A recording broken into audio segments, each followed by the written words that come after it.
Guys, we've got a new epidemic, folks. Yep, it's a tough one.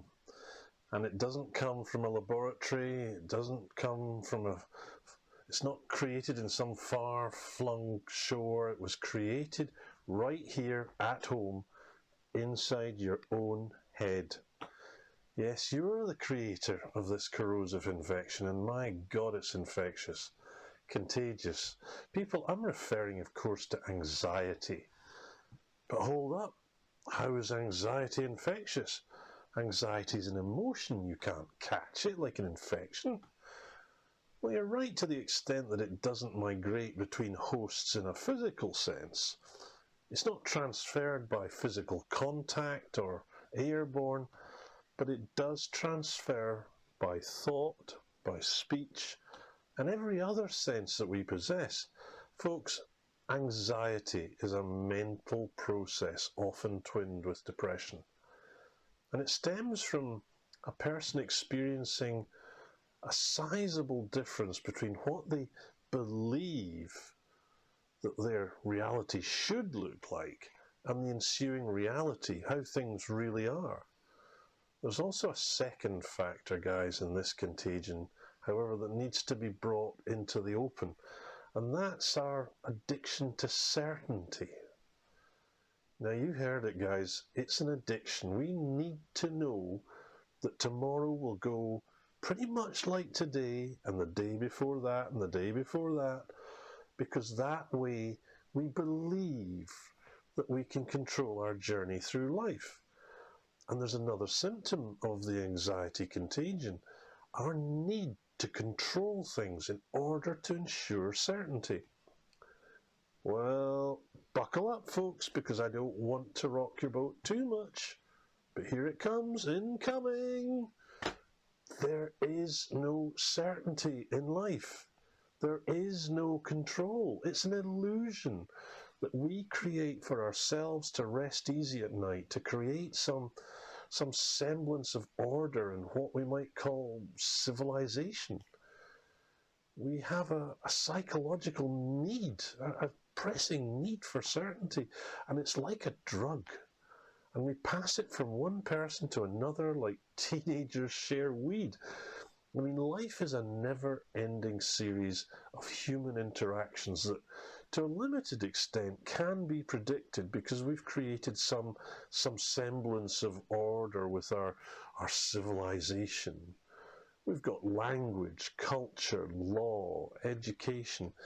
It's there to help us avoid chaos. And our left brain, the logical, rule-driven part of our brain, it demands that we do things in a logical way. But our right hemisphere says, but come on, man.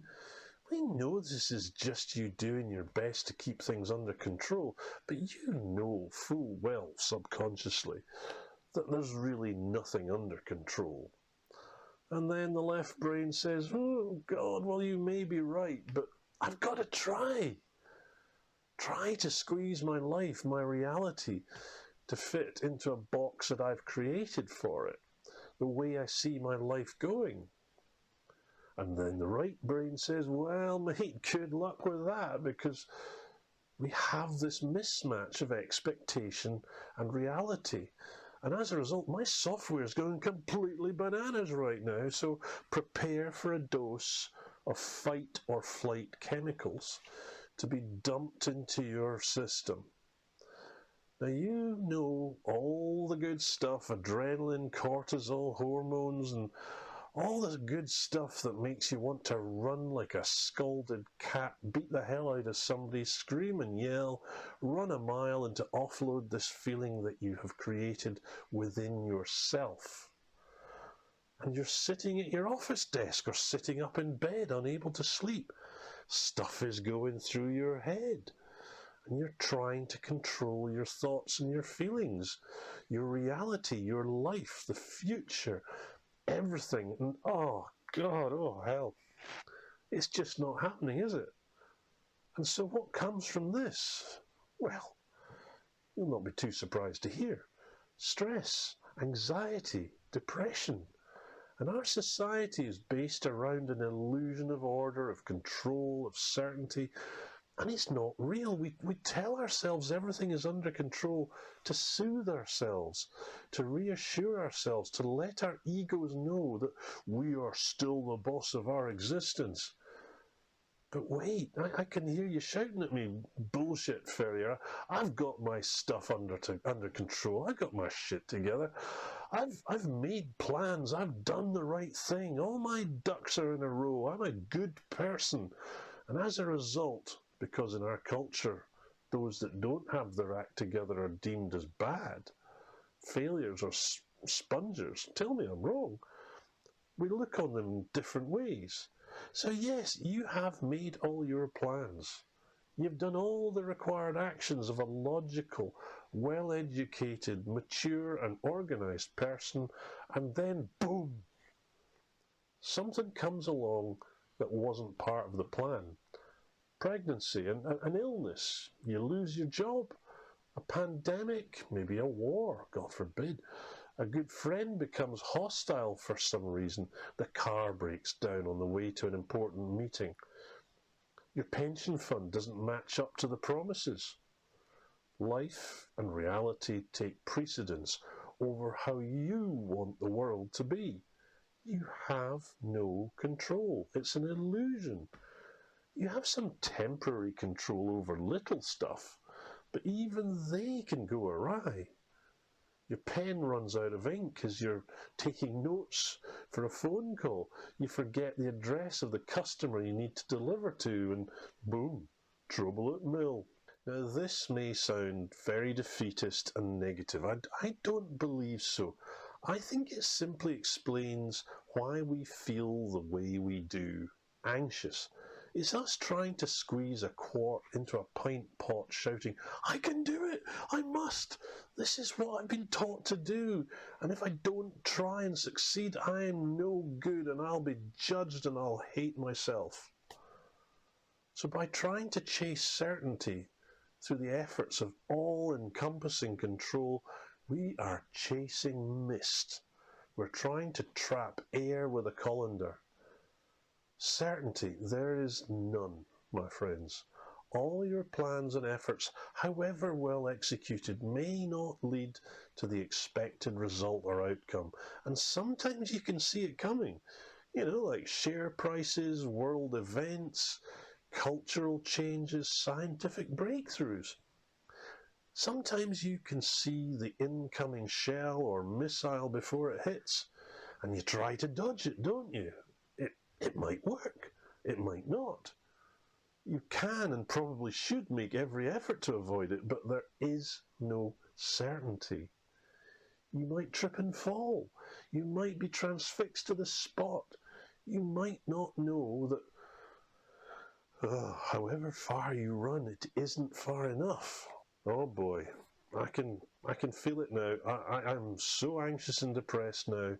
You mean we're all just living in chaos, and whatever I do is fruitless, pointless, and I'm destined to experience disaster? Is that it?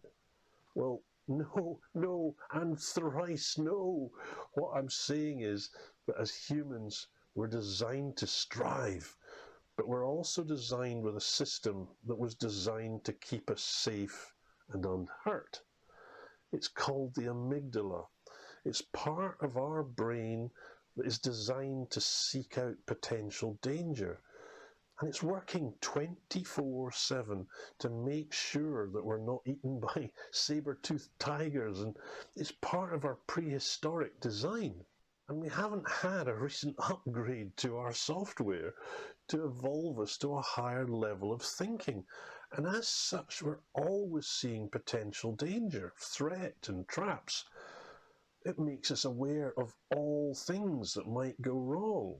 So we use our attempts at control to soothe this anxiety that this amygdala creates by trying to control everything. The fight or flight and maybe even the freeze response.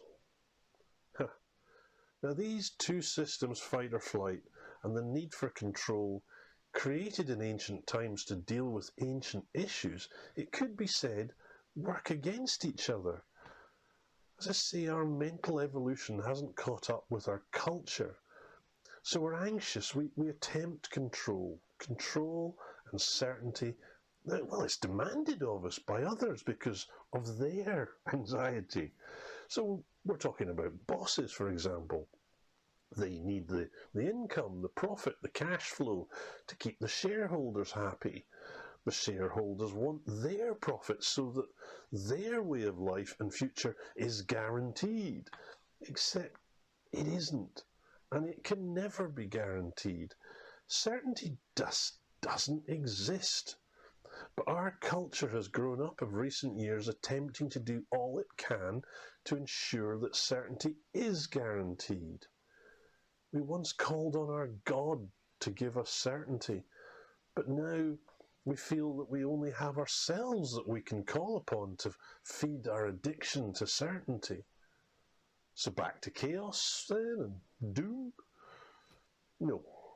We strive, we build, we live our best lives, but by whatever means we must learn to accept that certainty is a myth. The ones of us who will live the best lives are those who are most comfortable with the concept of uncertainty. Things might go this way, things might not, and I'm okay with that. But that's hard and illogical. Yes, it's hard. Nobody said being human was going to be a chuckle fest. And no, it's not illogical. You know what is illogical? Holding on to an illusion that you can control things to guarantee certainty. That is very much not what your logical left brain would suggest, with the knowledge that certainty was in fact a myth. But until you acknowledge that certainty is an illusion, your logical left brain will fight 24 hours a day to try to ensure certainty and continually battle with your life. And then your life-saving amygdala is causing you pain, anxiety, and stress. So to me, life is nothing less than a version of the Bruce story. You know, the wonderful Scottish king with the spider in the cave weaving its web. It strived, it failed, it strived, it failed, but eventually it succeeded. For us, striving is our duty and our destiny, but if we expect and demand that our web be constructed in a certain way at a certain time, 100% guaranteed, you are on an express train to a prescription for sertraline or Xanax or whatever other medicine you take. And if we lose our attachment to the outcome and accept that our plans might change, and our life's course and destination may change, that's a healthy way of living life, accepting of what is rather than demanding a dream that probably somebody else created for you to aspire to. Dream your own dreams based on your own desires and with the full knowledge of who you are and how you are. Oh, and finally, back to the infectiousness of anxiety. As I mentioned, people demand certainty of others to soothe themselves. And so anxiety is passed on. So boss to employee, mother to son, government to citizens. Because we're people, it's highly contagious. But finally, may I draw your attention to the most powerful means of transmission of anxiety? It's your TV set. I hear you shout, "Conspiracy theorist!" I'm sure you know the argument that the only news that sells is bad news because it alerts our amygdala to potential threat. As all good left-brain logical people, we feel drawn to ensuring certainty by obtaining more information so that we can make our efforts to control our situation. But I ask you to ask yourself several questions to maintain an open and therefore healthy mind. Like, who does portraying this information actually serve? What can I realistically do with this information? Is it fact or is it opinion? And how do I know the difference? Maybe, is there any other viewpoint? And what happened to all the other news and information in the world? Why was this information chosen to be portrayed to me and not the others? Or who is it that chooses what you hear and see, and what level of need for certainty and therefore control is driving those that control the things that you see and hear? I generally don't watch TV anymore, guys, and I work on the basis that if I need to know something, somebody's going to tell me. So I ask you to do an experiment, not for me, but for yourself. Don't switch on your TV for 3 days. Now, you'll feel weird about it and maybe even stressed as you're cut off from the collective mind that is TV. Groupthink. But after 3 days, guys, see how you feel. Does missing out on an episode of your latest soap series really hurt as much as you thought it might? Or did you actually obtain a newfound peace and a more devil-may-care attitude? More anxiety-busting information is going to be winging its way to you guys over the next few days and weeks. So keep your eyes peeled and let me know how you're getting on. Life is a journey, guys, and let's take it together.